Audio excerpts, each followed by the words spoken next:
हरि ओम तत्सत। गीता जी में सगुण उपासना के 9 प्रकार बताए हैं। स्वकीयोपासना प्रोक्ता नवधा फाल्गुनम प्रति तासाम यया कया युक्तो हरिं प्राप्नोति मानवः। गीता जी में सगुण उपासना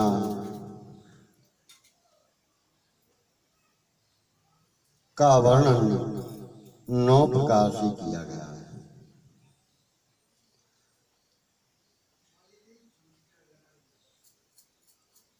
पहला है सबके आदि में भगवान। जो मनुष्य मेरे को अजन्मा अनादि सबका आदि और संपूर्ण लोगों का महान ईश्वर मानते हैं,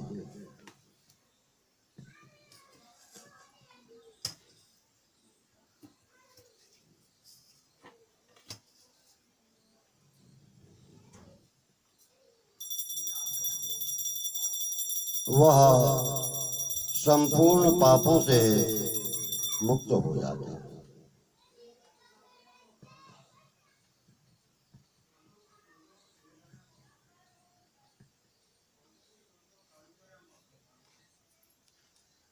गीता जी के 10वें अध्याय के 3रे श्लोक में इसका वर्णन है। मैं संपूर्ण जगत का प्रभाव यानी निमित्त कारण तथा प्रलय उत्पादन कारण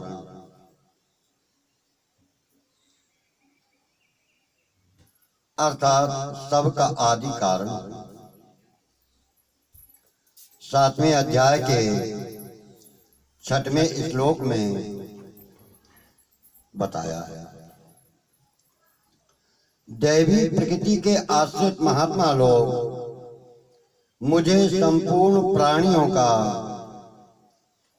आदि और अविनाशी जानकर के अनन्य मन से मेरा भजन करते हैं। 9वें अध्याय के 13वें श्लोक में बताया है। दूसरा प्रकार सौ में भगवान है। जो सब में मेरे को देखता है उसके लिए मैं कभी अदृश्य नहीं होता। 6वें अध्याय के 3रे श्लोक में वर्णन।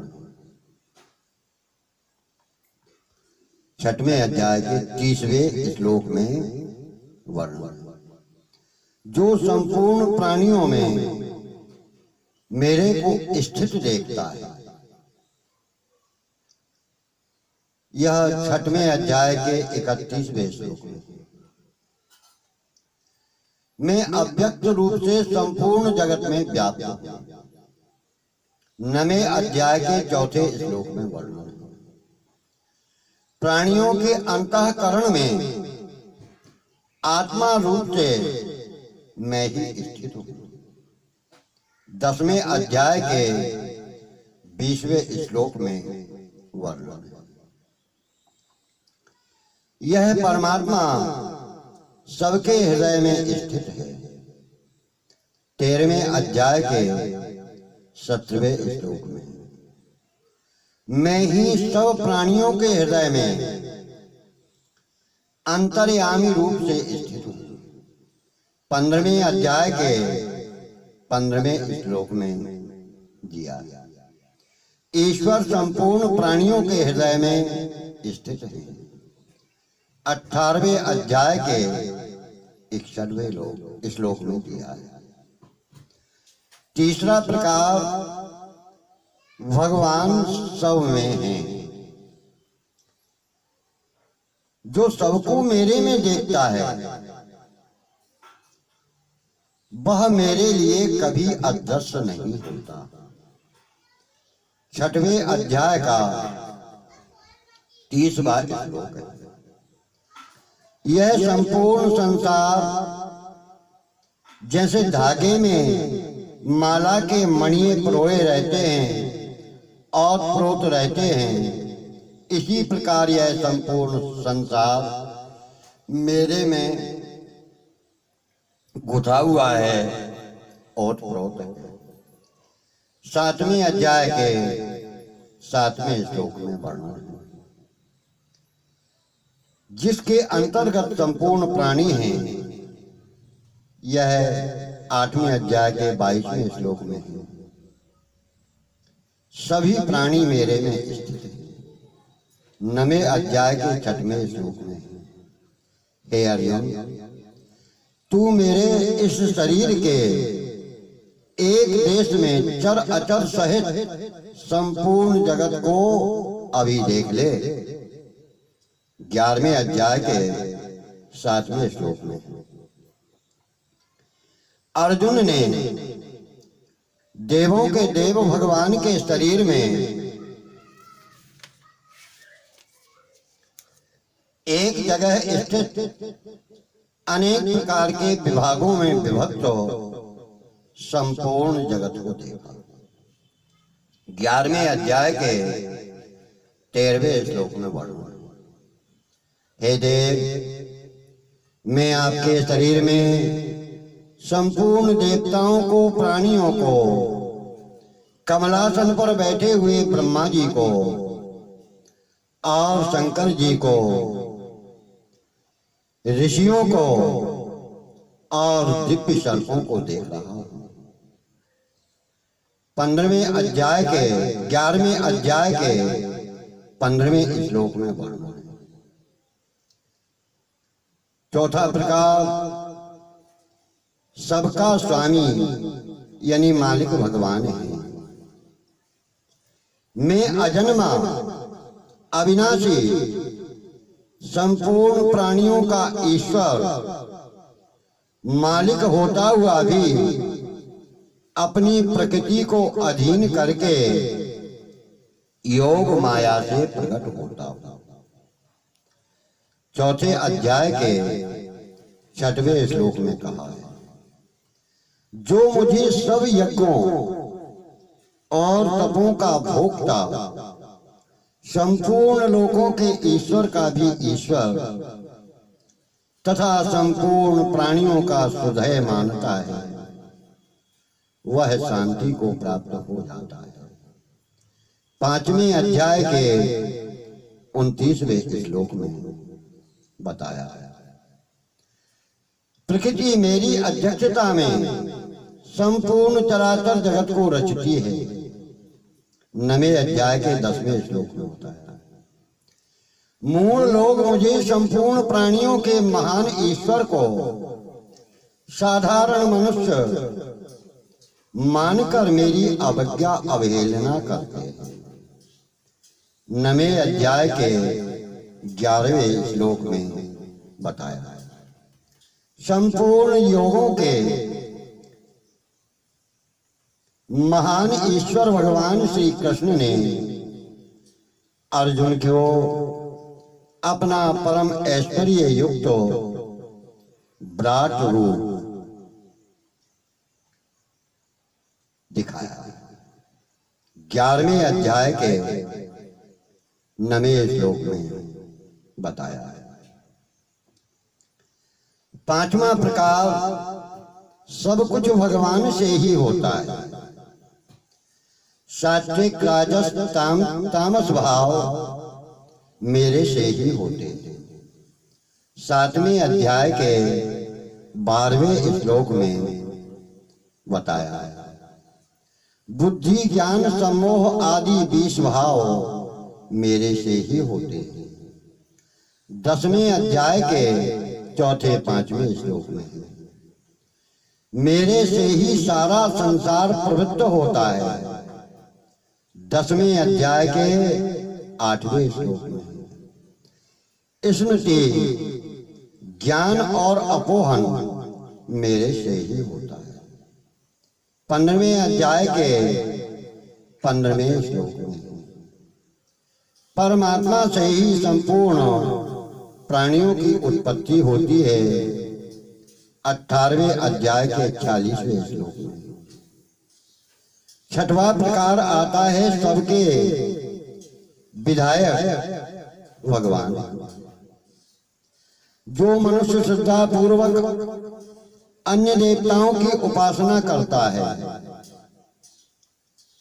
उस उपासना करने वाले के कर्म के फल का विधान में ही करता हूं। 7वें अध्याय के 22वें श्लोक में बताया है। भक्तों का योग क्षेम में बहन करता हूं। 9वें अध्याय के 22वें श्लोक में बताया है। मेरा आश्रय लेने वाला भक्त मेरी कृपा से अविनाशी पद को प्राप्त करता है। 18वें अध्याय के 56वें श्लोक में ईश्वर संपूर्ण प्राणियों के हृदय में रहते हुए शरीर रूपी यंत्र पर आरूढ़ हुए संपूर्ण प्राणियों को चलाते हैं। 18वें अध्याय के 61वें श्लोक में 7वां प्रकार आता है सबके आराध्य भगवान ही हैं।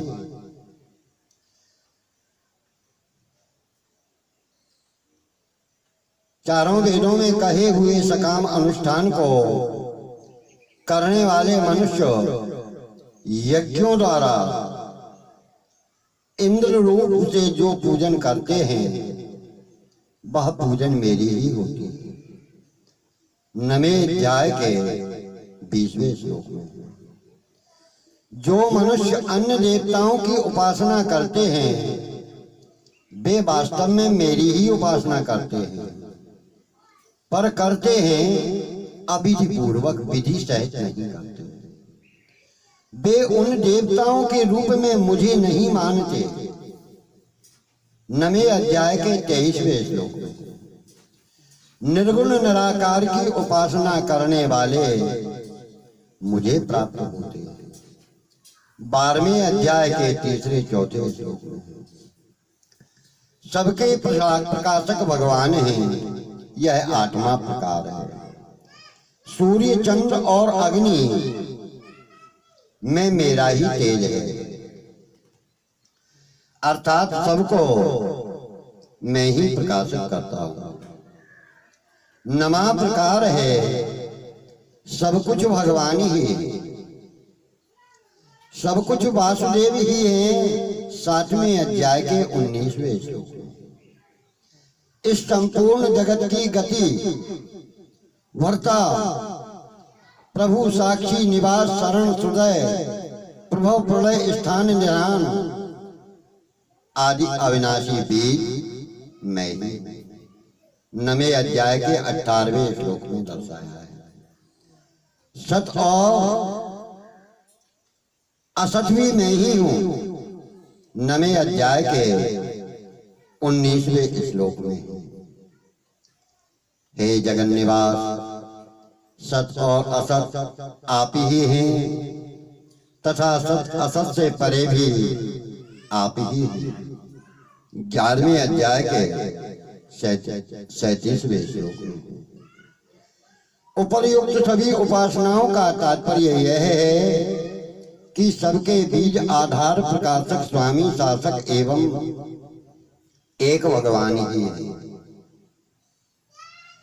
परंतु साधकों की रुचि योग्यता श्रद्धा विश्वास की विभिन्नता के कारण उनकी उपासनाओं में भेद हो जाता है। तत्वों से कोई भेद नहीं, क्योंकि परिणाम में संपूर्ण उपासनाएं एक ही होती हैं। जैसे भूख सबकी एक जैसी होती है और भोजन करने के बाद तृप्ति भी सबको एक समान होती है, पर भोजन की रुचि सबकी अलग अलग होने के कारण जो भोज्य पदार्थ हैं वह अलग अलग होते हैं। जैसे मनुष्य के वेशभूषा, रहन सहन, भाषा आदि तो अलग अलग होते हैं, पर रोना, हंसना, दुखी होना, सुखी होना, इनका आभास सबको एक जैसा ही होता है। ऐसे ही भगवत प्राप्ति की भूख, जो अभिलाषा, इच्छा और भगवान की अप्राप्ति का दुख कि भगवान प्राप्त नहीं हो रहे हैं, सभी साधकों को एक जैसा ही होता है। साधन की पूर्णता होने पर भगवत प्राप्ति का आनंद भी सबको एक सा ही होता है। पर साधकों की रुचि, योग्यता और विश्वास अलग अलग होने से उनकी उपासनाओं के तरीके अलग अलग हो जाते हैं। उपासना के आरंभ में साधक के भाव और योग्यता की प्रधानता होती है और अंत में सिद्धि में तत्व की प्रधानता होती है। भाव और योग्यता तो ये व्यक्तिगत है, पर तत्व यानी ब्रह्म व्यक्तिगत नहीं है, प्रत्युत वह सभी में समान है। हरि ओम तत्सत।